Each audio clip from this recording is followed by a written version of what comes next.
Que la paix, que la grâce et la bénédiction de l'Éternel qui surpasse toute intelligence repose sur vos différentes vies. Nous sommes heureux de vous retrouver encore après tous ces événements que connaît le monde et notre nation. Nous sommes heureux de vous savoir, surtout vivant. Moi, c'est votre serviteur, prophète Joël Faye des Églises Ambassade des Vainqueurs. Nous voulons déjà saluer notre président fondateur de l'Église Ambassade des Vainqueurs, qui est avec nous sur ce plateau et qui est venu avec de très bonnes nouvelles. Bonsoir, Bishop. Shalom, prophète. Shalom également à tous ceux qui nous écoutent. Ce soir, nous sommes ici pour partager la parole de Dieu, partager ce temps avec vous. Alors, nous voulons nous tourner vers vous ce soir pour savoir qu'est-ce que Dieu dit face à la situation que nous traversons. Avant même que je ne vous parle, je voudrais d'abord m'assurer que vous avez les mains désinfectées. Tout à fait. Merci beaucoup, Voilà. Bishop. Parce que nous sommes dans une situation où il faut prendre toutes les dispositions Tout à fait. pour vivre, parce que Dieu veut que nous vivions. Amen. Je vois que vous êtes à 1 mètre, plus d'1 mètre de moi. Je me sens en paix, je me sens en sécurité. Et je sais que vous aussi, vous êtes en paix, vous êtes en sécurité. Amen. Nous sommes en situation de crise sanitaire. Dans le monde, au niveau mondial, nous voulons travailler à ce que la victoire de Dieu soit notre victoire. Et nous confessons encore une fois que le Covid-19 nous fera la guerre, mais il ne nous vaincra pas. Amen. Il ne vaincra pas tous ces malades qui sont déjà dans les hôpitaux. Il ne vaincra pas toutes ces nations qui sont déjà très touchées. Il ne vaincra pas toutes ces populations qui se posent mille et une questions. Le Covid-19 ne nous vaincra pas. Parce que l'Éternel est Dieu et nous levons nos yeux vers la montagne du secours. Le secours nous viendra de la main du Seigneur. Mais que faut-il savoir? Dieu a toujours sauvé la terre. La preuve, c'est que en Jean 3, verset 16, il est dit clairement que Dieu a tant aimé le monde. Donc Dieu nous aime encore. Ce n'était pas le monde d'hier, mais c'est toujours le monde d'aujourd'hui. Donc Dieu a tant aimé le monde de 2020 qu'il a donné Jésus-Christ, afin que quiconque se retourne vers Christ, quiconque croit en Jésus-Christ, puisse ne périsse point, donc ne meure point de tout ce qui peut apporter la mort, de tout ce qui peut tuer en 2020. Mais au contraire, que cette personne ait la vie éternelle, en d'autres termes, une longue vie, une vie abondante. Nous croyons cela. En Jésus-Christ, il y a un tout. Par ses meurtrissures, nous sommes guéris. Il a été humilié pour que nous ne connaissions plus l'humiliation. Nous croyons que nous allons nous en sortir. Il est mort pour que nous vivions par la puissance de sa résurrection. Voilà pourquoi je veux déjà dire à tous nos gouvernants, je veux dire à tous nos médecins, à tous nos scientifiques, à toutes nos populations, à tous ceux qui vivent à présent sur la terre, gardons la foi en Dieu. Dieu a déjà pourvu à cette solution, il est fidèle et nous vaincrons cette situation. Mais qu'est-ce que Dieu dit et qu'est-ce qu'il faut savoir à la lumière de la parole de Dieu? Dans les Écritures, je veux aujourd'hui méditer avec tout le monde sur un passage qui est écrit, qui est un passage que je tire du livre de la Genèse, au chapitre 2, à partir du verset 16. L'Éternel donna cet ordre à l'homme. Tu pourras manger de tous les arbres du jardin, mais tu ne mangeras pas de l'arbre de la connaissance du bien et du mal, car le jour où tu en mangeras, tu mourras. Donc je veux dire à quelqu'un qui m'écoute aujourd'hui que l'esprit de mort n'entrera pas chez toi. Amen. Mais comment faire pour que l'esprit de mort n'entre pas chez nous? Fermons la porte à l'esprit de mort. Fermons la porte à la mort. Nous nous souvenons en Genèse chapitre 4, Dieu parle à Caïn. Et il dit quoi à Caïn? Le péché est tapis devant ta porte. En d'autres termes, le meurtrier, la mort est juste à ta porte. Mais toi, domine sur lui. Domine sur ce péché. La mort est à nos portes, mais la mort sera vaincue. La Bible dit Caïn n'a pas pu se soumettre à ce que Dieu lui a dit et finalement ce meurtrier l'a atteint. Mais nous, il ne nous atteindra pas. Comment? Parce que nous fermons la porte à l'esprit de mort. Et je proclame en tant que serviteur de Dieu que la porte de ces nations, que la porte de nos maisons, que la porte de nos familles, que la porte de chaque vie soit fermée à l'esprit de mort au nom de Jésus de Nazareth. Bien-aimé, quand Dieu parle ici, la Bible dit, il dit à l'homme, tu pourras manger de tous les arbres. Donc des arbres qui donnent la vie. Mais tu ne mangeras pas de l'arbre de la connaissance du bien et du mal, car cet arbre apporte la mort. Cet arbre tue. Ce fruit est capable de te tuer. Donc voilà comment Dieu travaille à ce que l'homme vive. Voilà comment Dieu travaille à ce que l'homme conserve la vie. Vous savez, Dieu nous a donné la vie. Et la vie est une bénédiction de la part du Seigneur. Mais Dieu souhaite quoi? Que l'homme puisse garder la vie. Que l'homme puisse entretenir la vie. Que l'homme puisse embellir la vie. Voilà pourquoi il dit cultive ce jardin. Embellis-le. Donc cultive ta vie. Ta vie est comme un jardin qu'il faut cultiver. Il faut embellir la vie. Il faut permettre à tous les parfums, les agréables de se retrouver dans la vie. Le parfum de la joie, le parfum du bonheur, le parfum du succès, le parfum de la stabilité familiale. Tous ces parfums sont des parfums que Dieu a voulu voir dans la vie d'un être humain, afin que l'homme soit heureux. Mais une chose que Dieu nous donne, c'est un avertissement. Il dit, garde le jardin. En d'autres termes, tu ne mangeras pas du fruit de la connaissance du bien et du mal, tu ne toucheras pas à tout ce qui peut introduire la mort dans le système. Donc, Dieu parle de la vie en disant que la vie est quelque chose qui a de la valeur. Mon frère, ma soeur, toi qui m'écoutes, toi qui me vois, je veux te dire que la vie que tu as a de la valeur. Elle a plus de valeur que tous les bijoux qu'on a. Elle a plus de valeur que tout l'argent qu'on a. La preuve, dans notre situation actuelle, face à ce Covid-19, nous voyons que la vie est très importante. Les nations les plus puissantes, les nations les plus riches, les hommes même les plus élevés de la société sont quelquefois touchés. Donc vous voyez que la vie a plus de valeur que nos titres. C'est parce que nous vivons que nous avons des titres. La vie a plus de valeur que notre argent. C'est parce que nous vivons que l'argent est utile. La vie a plus de valeur que nos maisons, toutes nos réalisations. Si vous ne vivez pas, aucun rêve n'arrivera. Donc toi qui m'entends, fais ce que Dieu dit. Retiens l'ordre de Dieu. Il dit quoi? Cultive ta vie et garde-la. Nous travaillons à ce que chaque vie soit gardée. Comment est-ce que la vie peut être gardée? Il faut fermer la porte à l'esprit de mort. Donc il faut savoir quelles sont les voies que l'esprit de mort utilise pour atteindre l'homme. Nous étudierons et nous verrons l'exemple d'Adam et Ève qui justement étaient dans ce jardin. Comment la mort l'a fait pour entrer dans ce jardin jusqu'à finalement expulser Adam et Ève du bonheur et les conduire sur son terrain de mort, les conduire sur le terrain du cimetière. Comment est-ce que Adam et Ève ont ouvert la porte à l'esprit de mort? Sachez, première chose, j'en parlerai de 10 portes que l'esprit de mort peut employer pour entrer dans l'histoire de quelqu'un, pour entrer dans l'histoire d'une famille, pour entrer dans l'histoire d'une nation. La première chose que nous devons savoir, c'est que l'esprit de mort passe par la voix. Dieu dit à Adam, parce que tu n'as pas écouté ma voix. En d'autres termes, il y a deux voix, la voix de la vérité et la voix du mensonge. Voyez, la vérité est claire. La voix de Dieu était la voix de la vérité. Quand vous connaissez la vérité, vous échappez à la mort. Quand vous connaissez la vérité, vous échappez aux ruses du diable. Et Dieu a dit la vérité à Adam. Ne mange pas ce fruit. Sinon, le jour où tu en manges, tu mourras. Mais il y a une autre voix qui est venue au jardin d'Éden. La voix du diable. La voix du serpent. Qui lui a dit au contraire, tu peux manger, tu ne mourras pas.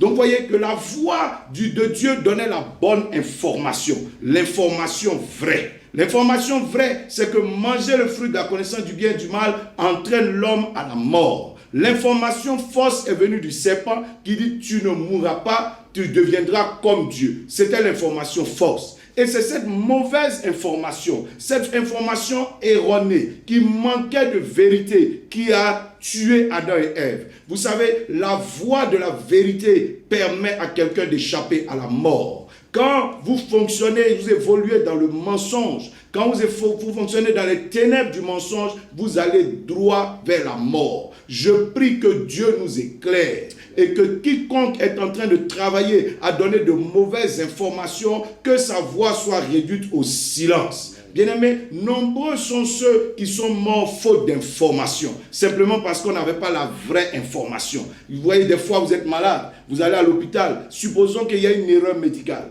Dès l'instant où il y a la mauvaise information, c'est fini. La mort est à nos portes. La mort peut entrer. Je prie que la vérité vienne éclairer nos nations, vienne éclairer chaque famille. La voix de la vérité est capable de libérer quelqu'un des chaînes, libérer quelqu'un des griffes de la mort. Et je déclare que tu vivras, toi qui m'entends. La vérité sauve. Connaître la vérité fait vivre. Connaître la vérité permet à quelqu'un d'aller de l'avant.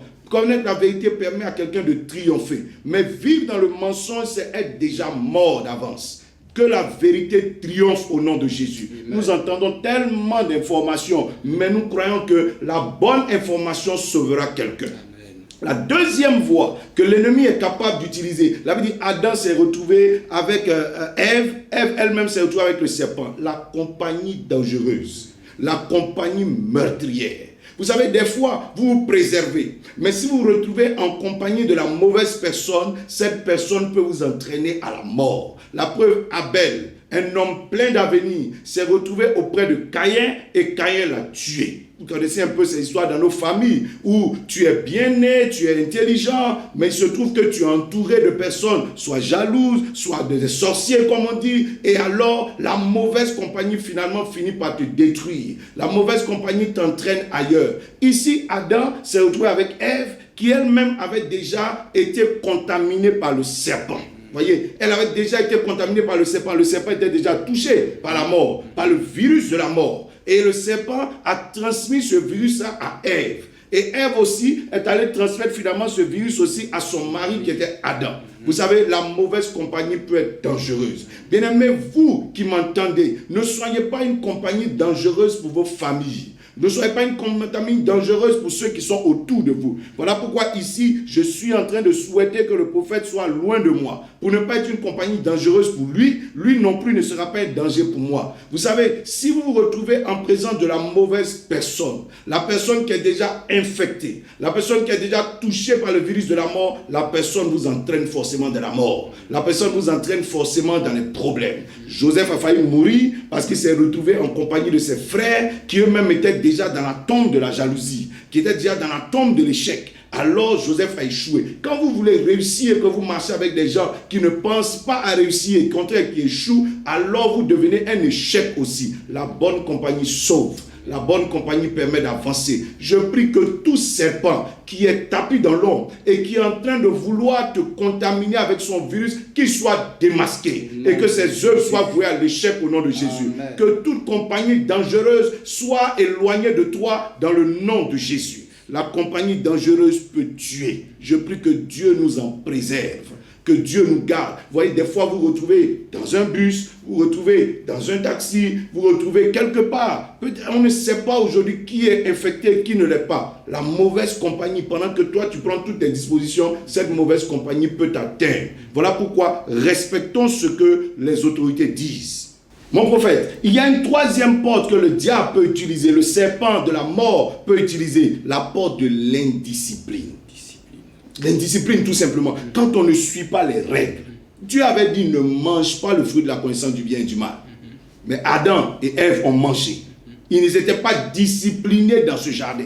Dans la discipline, il y a ce que vous pouvez faire, il y a ce que vous ne devez pas faire. Il y a ce que vous ne pouvez pas faire. Vous voyez, les enfants sont indisciplinés, voilà pourquoi on les surveille. Quand on a une population remplie d'enfants, entre guillemets, qui ne peuvent pas écouter des instructions et obéir à ces instructions, vous voyez, on a une population indisciplinée et la mort progresse. Quand on a une famille où les membres sont des enfants, entre guillemets, c'est-à-dire des personnes qui manquent de maturité, qui ne peuvent pas prendre au sérieux des instructions, vous voyez, la mort progresse dans cette famille. Mais lorsqu'on a des personnes matures, des personnes sages, des personnes qui sont capables de se soumettre à des disciplines, la barrière contre la mort se dresse. Voilà pourquoi nous devons suivre les règles. Les règles qui nous ont été données sont des règles pour vivre. Tu pourras parler avec ton prochain, mais tu ne pourras pas parler avec lui à moins d'1 mètre. Tu pourras t'asseoir avec ton ami, mais tu ne peux pas t'asseoir avec lui à moins d'1 mètre. Tu ne peux pas le saluer, tu peux le saluer de loin, mais tu ne peux pas le toucher avec ta main. Il y a des choses que nous ne pouvons plus faire dans cette saison où nous sommes. Celui qui est discipliné vivra. Et c'était tout ce que Dieu disait à Adam, sois discipliné dans ce jardin. Ne mange pas ce fruit-là. Ève est allée parler avec la mauvaise personne. Elle a même écouté, sans discipline. Que le jour où elle a entendu ces paroles, si elle était venue porter l'information à Adam, et que Adam avait attendu Dieu pour lui présenter aussi l'information, cette discipline, ce respect des règles, ce respect de la hiérarchie aurait permis de sauver Adam et Ève. Bien-aimés, soyons disciplinés. Plus nous sommes disciplinés, plus nous vivrons. Dans notre nation, la Côte d'Ivoire, aujourd'hui on parle d'un coup-feu. Respectons le coup-feu. Nous ne sommes pas en guerre contre un ennemi militaire, mais nous sommes en guerre contre un ennemi invisible, qui est le coronavirus. Et nous devons gagner cette guerre. L'une des règles principales dans l'armée, c'est la discipline. Aucune armée qui manque de discipline ne peut avoir la victoire. Si votre famille est disciplinée, vous vaincrez la mort. Si nos nations sont disciplinées, nous vaincrons la mort. Si les églises sont disciplinées, nous vaincrons la mort. Si toutes les couches de la société sont disciplinées, nous repousserons la mort. Toi qui m'entends, ne pousse pas de côté les règles de discipline qui nous ont été données. Lavons-nous les mains comme il faut, portons les masques quand il faut, et tenons-nous à des distances réglementaires et nous vivrons. La quatrième porte que l'esprit de mort utilise facilement, c'est le mauvais conseiller. Quand vous avez un mauvais conseiller à côté de vous, qui vous donne un conseil erroné, vous mourrez. Le bon conseil peut faire vivre. Mais lorsque celui qui vous parle n'est pas le bon conseiller, parce que des fois aujourd'hui nous regardons sur les réseaux sociaux, tout le monde est devenu médecin. Tout le monde est devenu grand prophète. Tout le monde est devenu visionnaire. On entend toutes sortes de choses, c'est la fin du monde. Oh, c'est le nouvel ordre mondial qui arrive. Oh, c'est l'antichrist qui arrive. Oh, c'est une attaque à gauche, à droite. Toutes ces choses sont en train de nous entraîner à la dérive. J'ai une de mes filles qui m'a appelé, papa, que penses-tu de cette situation? Ma fille, je pense que tu dois être prudent d'abord. Je pense que tu dois respecter les règles que les autorités nous ont données. Je pense que tu dois travailler à cela et tu vivras toi et ta famille. Si tu vis, tu sauras ce qui arrive après. Mais nous voulons tous prophétiser, nous voulons tous donner des informations, nous voulons tous donner un conseil et finalement le mauvais conseiller devient dangereux. Ah non, il faut que tu utilises ça, il faut que tu utilises un médicament, il faut que tu utilises ceci. Et puis finalement les gens vont s'intoxiquer parce que nous avons eu de mauvais conseillers. Quand vous n'êtes pas habilité à donner un conseil, mais taisez-vous tout simplement. Quand vous n'avez pas une information, taisez-vous tout simplement. Toi aussi qui m'entends, n'écoute pas tout ce qu'on dit à gauche et à droite. Tout ce qu'on entend à gauche et à droite souvent manque de vérité. À 98%, certaines informations de ce genre sont fausses. Il est bon d'avoir de bons conseillers. Les hommes de Dieu sont là, la parole de Dieu est là. De toute façon, les conseils nous ont déjà été donnés. Il faut les suivre, il faut les respecter. Les mauvais conseillers peuvent nous entraîner à la dérive. Que dois-je faire, papa, pour pouvoir me protéger? Je ne suis pas un médecin. Les médecins nous ont déjà parlé. Je suis serviteur de Dieu, je te donne la parole de Dieu. Et que la parole de Dieu t'aide de cette manière. Le mauvais conseiller tue. Tous ceux qui ne sont pas habilités à donner des conseils, bien-aimés, attendez et laissez ceux qui sont habilités à le faire nous donner les conseils qu'il faut. Cinquième chose, la Bible dit Adam et Ève, lorsqu'ils sont constatés qu'ils ont péché, qu'ils étaient touchés par le virus de la mort, ils sont allés se cacher. Voilà encore un danger. Et comment est-ce que la mort fait pour progresser? Je vais me cacher. Au lieu de chercher à m'exposer à quelqu'un qui peut m'aider. Lorsque vous sentez que vous toussez, lorsque vous sentez que vous avez quelques signes, il vaut mieux aller à l'hôpital ou appeler au numéro qu'il faut pour avoir un secours. Ah non, si je dis que je tousse, si je dis que tous les gens savent que je tousse, si on sait que je suis enrhumé, on peut peut-être me mettre en quarantaine. Mais la quarantaine, ce n'est pas fait pour te tuer. Ah non, je préfère cacher. Or, le fait de te cacher veut dire quoi? Te cacher pour mourir. Parce qu'au moment où tu vas vouloir aller à l'hôpital, peut-être ce sera déjà trop tard. Nous aidons les malades des fois qui sont atteints de VIH. Certains ont été guéris par la prière, mais d'autres également sont soulagés par les produits. Mais ceux qui se sont cachés pendant longtemps et qui ont voulu masquer leur maladie, mais à un moment donné, la maladie apparaît. Et souvent, c'est déjà trop tard. Ne te cache pas comme Adam et Ève. Adam et Ève sont allés se cacher et c'est le diable, c'est l'esprit de mort qui te pousse à ça. Il y a des fois où certaines personnes ont un problème, mais tu as caché. Ah non, si je dis ça, ils vont peut-être me rejeter. Si je dis ceci, il y a des médecins, il y a des pasteurs peut-être à qui tu peux aller te confier. Mais si tu as peur de te confier aux membres de ta famille, mais va te confier au médecin, va te confier au pasteur, va te confier à la personne qu'il faut. C'est vrai qu'on ne peut pas donner toutes les informations à tout le monde, mais il faut toujours pouvoir se confier à la bonne personne. Cacher sa maladie, cacher ses problèmes, c'est mourir. Il y a des couples comme ça où on fait tout, bon, ça ne va pas dans la maison, mais on cache. C'est vrai, c'est bon d'être discret, mais en cachant, si vous ne trouvez pas un conseiller pour vous aider à temps, à un moment donné, cette maison va exploser. Tout le monde aura vu ce que vous cachez. Pendant qu'on est en train de cacher, il faut aller trouver la bonne personne. Une femme dans la Bible avait son enfant qui était mort. La Bible dit, elle a mis l'enfant dans la chambre du prophète, elle a fermé. On peut dire qu'elle comme elle a caché. Quand son mari lui a demandé où vas-tu, elle dit tout va bien. Mais pourquoi tu vas chez le prophète, tout va bien. Elle a caché l'information. Mais en cachant l'information à son mari, la Bible dit, la femme est allée dévoiler l'information au prophète. Parce que le prophète pouvait intervenir. Et c'est comme ça que l'enfant a été sauvé et cette famille a été délivrée de la mort. Ne vous cachez pas lorsque vous sentez que vous êtes malade. Il vaut mieux vous retrouver à l'hôpital. Il vaut mieux appeler le numéro qu'il faut pour qu'une intervention rapide et à temps vous aide à sortir des griffes de la mort. Le 6e aiguillon de la mort, la 6e clé que l'esprit de mort essaie d'utiliser pour ouvrir votre porte, c'est la clé du mensonge. Oh, quelqu'un qui se met à mentir, le mensonge vous enfonce. Adam et Ève ont voulu mentir. Adam, où es-tu? Oh, je me suis caché parce que je suis nu. Il sait que c'est faux. Dieu dit, qui t'a appris que tu es nu? Est-ce que par hasard tu n'as pas mangé du fruit de la connaissance du bien et du mal que j'avais interdit? Il voulait mentir. Quand vous commencez à mentir, vous vous suicidez. Vous mentez à la personne qui peut vous aider. Vous vous suicidez. Parce que si je dis la vérité, je ne sais pas comment, peut-être qu'il va me reprendre. Mais il vaut mieux vous reprendre. Reprendre veut dire quoi? J'ai laissé tomber quelque chose, je reprends cette chose. Reprendre veut dire ramener la chose dans sa position initiale. Donc ce n'est pas détruire la chose. La répréhension sauve. La répréhension est une couronne. Ça permet à quelqu'un de vivre. S'il faut qu'on te reprenne, on va te reprendre. Mais justement, quand on te reprend, on te remet dans ta position initiale, on te restaure dans ta valeur. Mais comme je ne veux pas qu'on me reprenne, je mens, je cache. Il y a certaines personnes qui sont venues des fois. Une fois, il y a une dame qui est venue me trouver au bureau. Ça ne va pas entre elle et son mari. Je lui demande, qu'as-tu fait toi? Oh, je n'ai rien fait. Alors qu'elle savait très bien ce qu'elle avait fait. Et puis quand on est allé de fil en aiguille, on était au son mari, finalement, tout ce qu'elle avait fait, et tout ce qu'elle a fait a été exposé. Je lui demande, pourquoi tu n'as pas dit non? J'avais honte.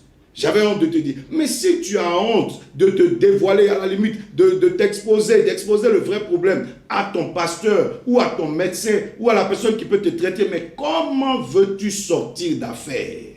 Celui qui dit la vérité s'expose à la solution, s'expose à la guérison, s'expose à la restauration. Quand tu seras chez un médecin, ne cache pas. Une fois, je me rappelle, chez un ami, d'ailleurs un fils spirituel qui me disait, dans la période d'Ebola, etc., il s'était retrouvé à l'hôpital. C'est vrai qu'il avait tous les signes, mais quand on lui a demandé, est-ce que vous voyez du sang quand vous vomissez, de peur que peut-être on le traite mal ou on le mette en quarantaine, il dit, je ne vois pas de sang. Et pourtant, il voyait du sang. Bien aimé, si vous avez des signes, il vaut mieux dire la vérité à votre médecin. Il saura comment vous traiter. Ce n'est pas la peine de masquer. Le mensonge tue. Le mensonge détruit. Le mensonge vous entraîne vers la mort. Le mensonge vous enfonce dans le piège de l'esprit de mort. Et tous ceux qui justement vivent dans ce genre de mensonge, c'est vrai, personne ne te voit, personne ne sait. Mais le mensonge fait quoi? La maladie grandit dans ton corps. La maladie évolue dans ton corps. Et l'esprit de mort est petit à petit en train d'entraîner vers le cimetière. Je dis, nous ne mourrons pas. Amen. Le 7e aiguillon de la mort, l'accusation. Adam a commencé à accuser Ève. Ève a commencé à accuser le serpent. Vous savez, les accusations souvent sont dangereuses. Parce que les accusations provoquent la division. Et la division profite au diable. La division profite à l'ennemi. Quand on commence à s'accuser, oh, c'est pas moi qui ai fait, c'est toi qui as fait ça, c'est toi le responsable de. Vous savez, aujourd'hui, on entend beaucoup d'accusations.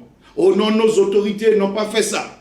Oh non, c'est les pasteurs qui n'ont pas prié. Oh, ils nous avaient dit que la mort n'allait pas venir. Ils nous avaient dit ceci, ils avaient donné des prophéties. Oh non, ce n'est pas les pasteurs, ce sont les imams. Oh non, ce n'est pas les imams, ce sont les médecins. Et nous sommes en train de nous accuser les uns les autres.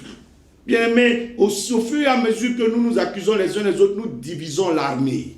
Et alors l'ennemi peut profiter, l'ennemi peut nous attaquer, l'ennemi peut nous atteindre. On entend beaucoup d'accusations sur les réseaux sociaux. Aujourd'hui, nous sommes face à un ennemi qui peut dire, dont l'armée est regroupée, qui est en train d'attaquer le monde entier. Chacun de nous doit travailler à relever ce défi. C'est ensemble que nous vaincrons. Ce n'est pas un rang divisé, ce n'est pas un rang dispersé. Ce n'est pas qu'on accusera celui-là d'être ceci, ce n'est pas qu'on responsabilisera celui-là, c'est ceux-là qui ont fait, s'ils avaient fait comme ça, tout ça, ça ne nous donnera rien du tout. Menons une bataille ensemble. Plus nous nous mettons ensemble, plus nous vaincrons. La Bible dit au temps de David, quand le géant Goliath était là, David était prêt à aller s'exposer à la mort, à aller affronter ce Goliath. La Bible dit ses frères et tous ceux qui étaient à côté de lui l'accusaient. Et était en train de diviser l'armée. Mais lorsque le roi Saül l'a entendu, le roi lui a dit, moi je peux mettre ma cuirasse à ta disposition. C'est une bonne attitude. David, c'est vrai, n'est pas allé à la guerre avec cette cuirasse parce qu'il n'était pas habitué aux armes du roi, mais c'était la bonne attitude. Soutenons-nous les uns les autres. Soutenons nos médecins, soutenons nos autorités, soutenons nos pasteurs. Mettons-nous ensemble. Si nous nous mettons ensemble et que nous fonctionnons ensemble, nous vaincrons ce géant-là. Il n'y a pas un qui est plus responsable que l'autre. Il n'y a pas un qui est moins responsable que l'autre. Nous sommes face à une attaque commune. Nous devons riposter ensemble. Nous vaincrons ce Goliath. Il tombera au nom de Jésus. Donc ne nous accusons pas les uns les autres. Vous savez, dans votre famille, des fois, il y a la pauvreté, peut-être il y a des difficultés, puis on commence à s'accuser. Oh non, c'est celui-là qui a fait. Oh non, c'est l'autre qui a fait. Oh non, je ne te parle plus. Et puis finalement, les membres de la famille sont divisés. Pourtant, le problème est familial. C'est un défi de famille. Aussi longtemps que la famille ne se regroupe pas, on ne va pas relever ce défi. Mais si vous vous retrouvez, que vous parlez ensemble, vous arrivez à trouver la solution, vous vaincrez ce problème de famille, cette pauvreté de famille, cette malédiction de famille, ce sera cassé au nom de Jésus. La division ne profite qu'à l'esprit de mort. Le 8e aiguillon de la mort ici, c'est quoi? Le manque de sauveur. Voici Adam et Ève ont mangé le fruit et ils n'avaient plus de salut, n'avaient pas de sauveur. Vous savez, lorsque par exemple, vous avez un petit problème et qu'il n'y a personne pour vous sauver, il n'y a personne qui vient pour intervenir. Souvent, ce problème n'était pas grand, mais il fallait quelqu'un pour vous secourir. Nous connaissons la parabole du Samaritain, ce juif qui est tombé à demi-mort, mais qui n'avait personne pour le secourir. Tous ceux qui passaient à côté l'abandonnaient, jusqu'à ce que ce Samaritain arrive et mette ses moyens à sa disposition pour que ce monsieur vive. Ce monsieur s'en est sorti. Lorsque vous n'avez pas de sauveur, vous n'avez personne pour intervenir, vous mourrez. Il faut que nos nations travaillent à ce que les structures d'aide soient mises en place. Il faut que le médecin soit disponible. Il faut que l'hôpital soit disponible et équipé. Il faut que les ambulances viennent chercher les malades. Il faut des mesures d'aide pour que ceux qui devaient vivre, vivent. Mais j'ai eu écho comme ça que dans une nation dont je tairai le nom, il y a une fille qui est tombée malade, mais ne pouvons pas aller à l'hôpital parce qu'elle appelle les pompiers, on dit non, les hôpitaux sont pleins, restez chez vous, prenez du Doliprane et puis point, ça s'arrête là. Et pourtant son cas se complique. Et pourtant elle a tous les signes et ça devient de plus en plus grave. Aujourd'hui nous prions avec elle, mais ça devient de plus en plus grave parce qu'il n'y a pas de sauveur pour elle. Il n'y a personne qui vient vers elle. L'ambulance ne vient pas. Elle ne peut pas sortir de sa maison et elle est en train de mourir. Ça devient dangereux pour elle. Il faut que tous ceux qui sont chargés d'aider, tous ceux qui sont chargés d'être des saluts pour nos malades soient disposés. Que les structures qu'il faut soient mises en place. Nous exhortons tous nos gouvernants, tous ceux qui sont en charge des populations, à mettre tout ce qu'il faut en place pour que les quelques personnes qui tomberont malades puissent être sauvées. Nous savons que cette maladie n'est pas forcément à la mort, mais par contre, il faut intervenir. Donc, dès l'instant où quelqu'un peut trouver un sauveur, où quelqu'un peut trouver une personne qui l'aide, la personne vit. Si la personne peut avoir, ne serait-ce qu'au téléphone, un pasteur, parce que certains des membres de nos populations, il faut qu'on panique. Il faut que la personne puisse ne serait-ce qu'entendre une voix qui va l'aider, une voix qui va secourir, une voix qui va l'encourager, la personne vivra. Je prie que chacun de nous soit un bon intercesseur, un bon salut pour son prochain. La 9e et l'avant-dernière clé dont je parlerai ici, que l'esprit de mort des fois utilise, c'est l'absence de Dieu. Et là, je viens dans les choses spirituelles. Dieu était loin d'Adam et Ève. Dieu était hors du jardin. Quand nous mettons Dieu à l'écart de ce que nous sommes en train de faire, et que nous comptons seulement sur l'intelligence et les capacités humaines, quelquefois, nous nous cognons la tête. Parce que Dieu est capable de résoudre avec nous tous les problèmes. La Bible dit, avec Dieu, nous ferons des exploits. Pourquoi l'armée de Saül était face à Goliath et l'armée de Saül était sur le point d'être soumise à Goliath et aux Philistins? Parce que tout le monde avait écarté Dieu. On comptait sur les soldats, on comptait sur l'armée, on comptait sur le roi. Et pourtant, on savait que tout était bloqué, tout était limité. Chacun avait atteint ses limites. Mais le roi faisait des propositions disant le soldat qui tuera Goliath, je lui donnerai ma fille. Ce n'était pas ça la solution. Quand David arrive, comment David arrive à tuer Goliath? David était jeune, il n'était même pas militaire. Mais l'avantage que David avait, c'est qu'il impliquait Dieu dans la situation. Et il a dit à Goliath, enfin tu viens à moi avec le javelot, l'épée et toutes ces choses. Il dit c'est quoi? C'est la science et tout ce que nous avons comme information, comme connaissance. Mais il dit, moi je viens à toi au nom de l'Éternel des armées, qui te livrera entre mes mains. Bien-aimés, impliquons Dieu dans cette situation. Impliquons le Seigneur dans cette situation. La Bible dit, quand Marthe et Marie n'avaient pas encore vu l'intervention de Jésus-Christ, Lazare est mort, il a été enterré. Lorsque Jésus-Christ venait intervenir, on lui mettait des pierres devant, on lui mettait des barrières devant, avec toutes sortes de raisonnements. Mais quand on l'a laissé intervenir, la Bible dit Lazare est ressorti de la tombe. Bien-aimés, nous avons besoin de prier. Nous avons besoin d'invoquer Dieu. Nous avons besoin de lever la voix et de crier à celui qui nous a donné le souffle de la vie. Ce n'est pas la science qui nous a donné le souffle de vie. Ce n'est pas notre intelligence qui nous a donné le souffle de vie. C'est l'Éternel qui est dans les cieux. C'est le Seigneur qui nous a donné la vie. C'est lui qui saura l'entretenir et nous délivrer. Si nous mettons Dieu à l'écart, nous traînerons longtemps. Mais si l'Éternel est avec nous, nous accomplirons des exploits. Amen. Un homme comme Moïse, très bien formé dans les écoles égyptiennes, quand il a essayé la délivrance de son peuple, il a échoué lamentablement à 40 ans. Mais le jour où il est revenu avec la grâce et la puissance de Dieu, il a réussi. Bien-aimés, impliquons Dieu. Permettons qu'il y ait de l'intercession et de la prière. Vous qui êtes dans vos maisons, priez. Au lieu de faire de nombreux commentaires et nous accuser les uns les autres, la prière peut faire quoi? Peut éteindre ce coronavirus. Que tous ceux qui croient en Dieu, que tous ceux qui croient en Jésus-Christ fléchissent les genoux et se mettent à prier dans leur maison, se mettent à prier partout où nous sommes. Si nous crions à l'Éternel, nous entendons la réponse d'Exode. J'ai entendu vos cris, j'ai vu vos souffrances et je suis descendu pour vous délivrer. Notre Dieu est fidèle. Il viendra certainement par un homme, il viendra par une nation, il viendra par une solution, il viendra par une réponse que quelqu'un trouvera, mais Dieu nous délivrera. Mais prions et prions sans cesse. Élevons la voix et prions. Que nos gouvernants prient. Que nos médecins prient. Que tous ceux qui sont à l'hôpital prient. Que les malades prient. Que ceux qui sont en bonne santé élèvent la voix et commencent à crier vers le Seigneur. Plus nous jeûnerons, plus nous prierons, plus la puissance de Dieu sera avec nous.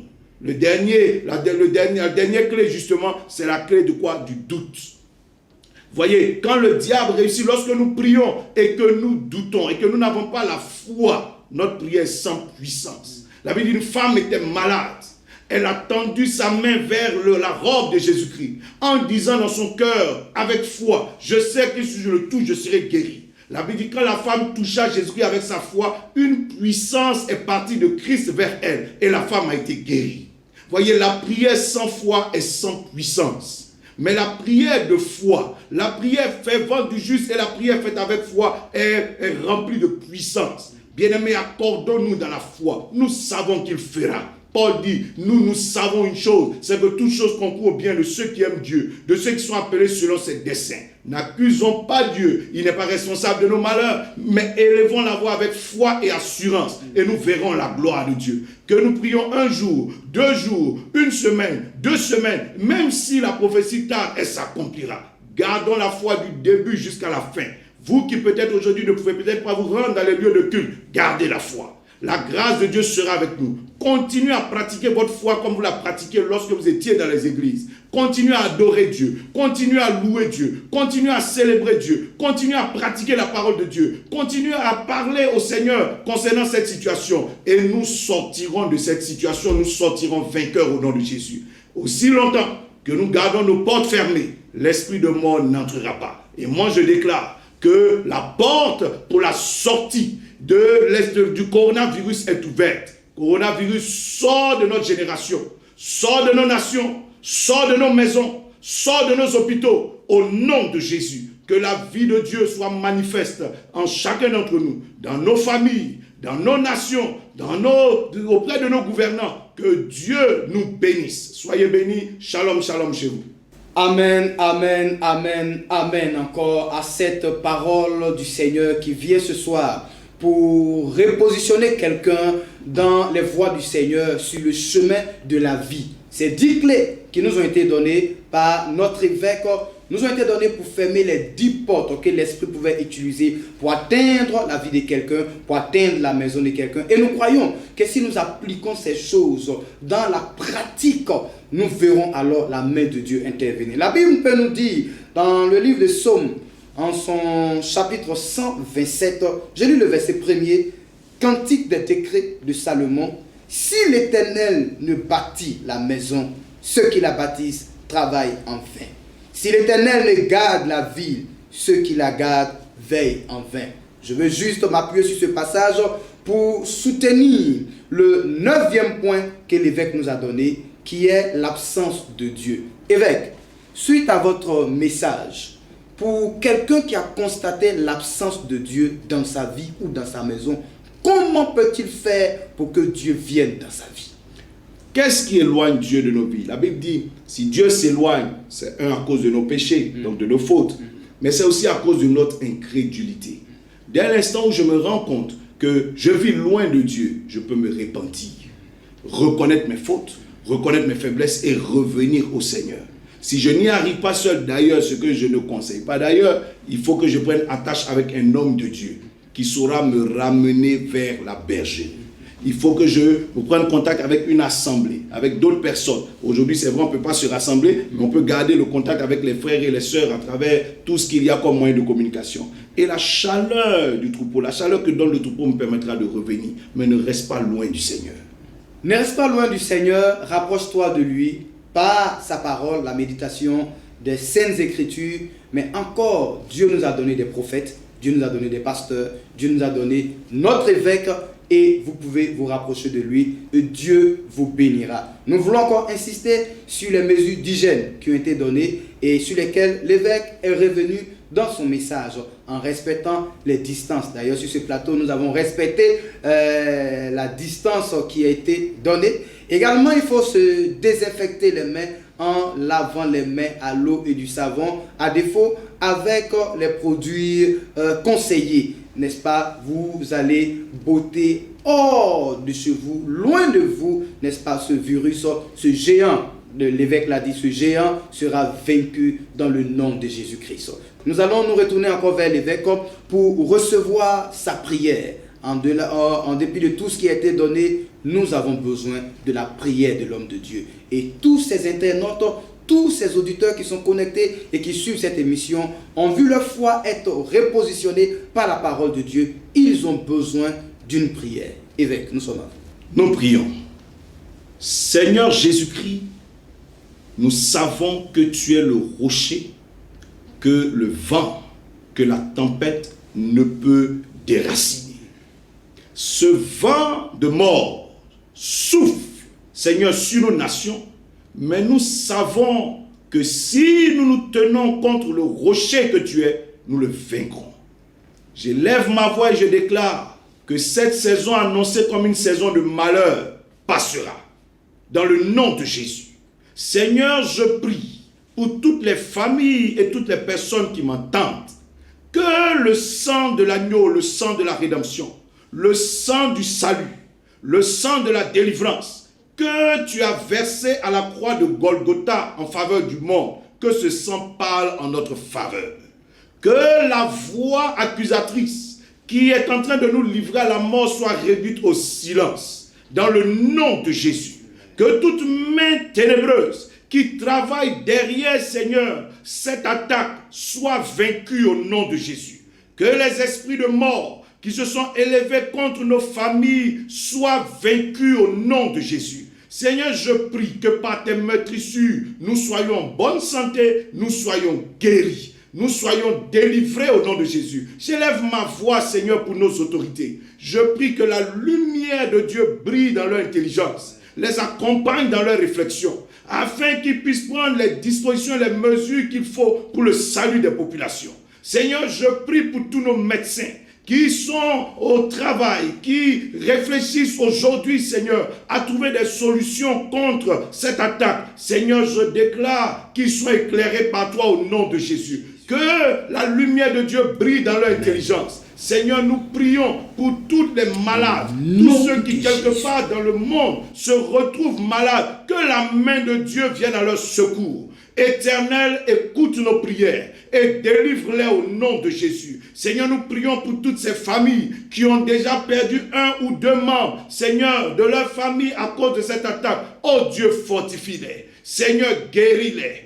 Seigneur, restaure leur foi en toi. Je prie au nom de Jésus qu'aucun enfant qui se retrouve orphelin à cause de cette attaque, Seigneur, n'aille à la dérive. Je prie que toi qui es le père des orphelins, Seigneur, tu interviennes. Toi qui es le mari de la veuve, que tu interviennes. Seigneur, je prie pour tous ceux qui sont encore en bonne santé, que ta sagesse les préserve de toute erreur. Aucun esprit de mort ne pourra nous entraîner, Seigneur, dans l'erreur. Je déclare que ce coronavirus est vaincu. Que la puissance de Dieu nous garde dans le nom de Jésus de Nazareth. Je prie enfin, Seigneur, pour la Côte d'Ivoire. Merci de nous protéger. Merci de continuer à nous garder. Merci de continuer à nous délivrer. Que la grâce, que la paix et que la bénédiction de Dieu demeure sur chacun d'entre nous. Au nom de Jésus. Amen, amen, amen. Amen, amen, amen. Nous répondons sur cette prière hautement inspirée de l'homme de Dieu et nous sommes bénis ce soir dans le nom de Jésus-Christ de Nazareth.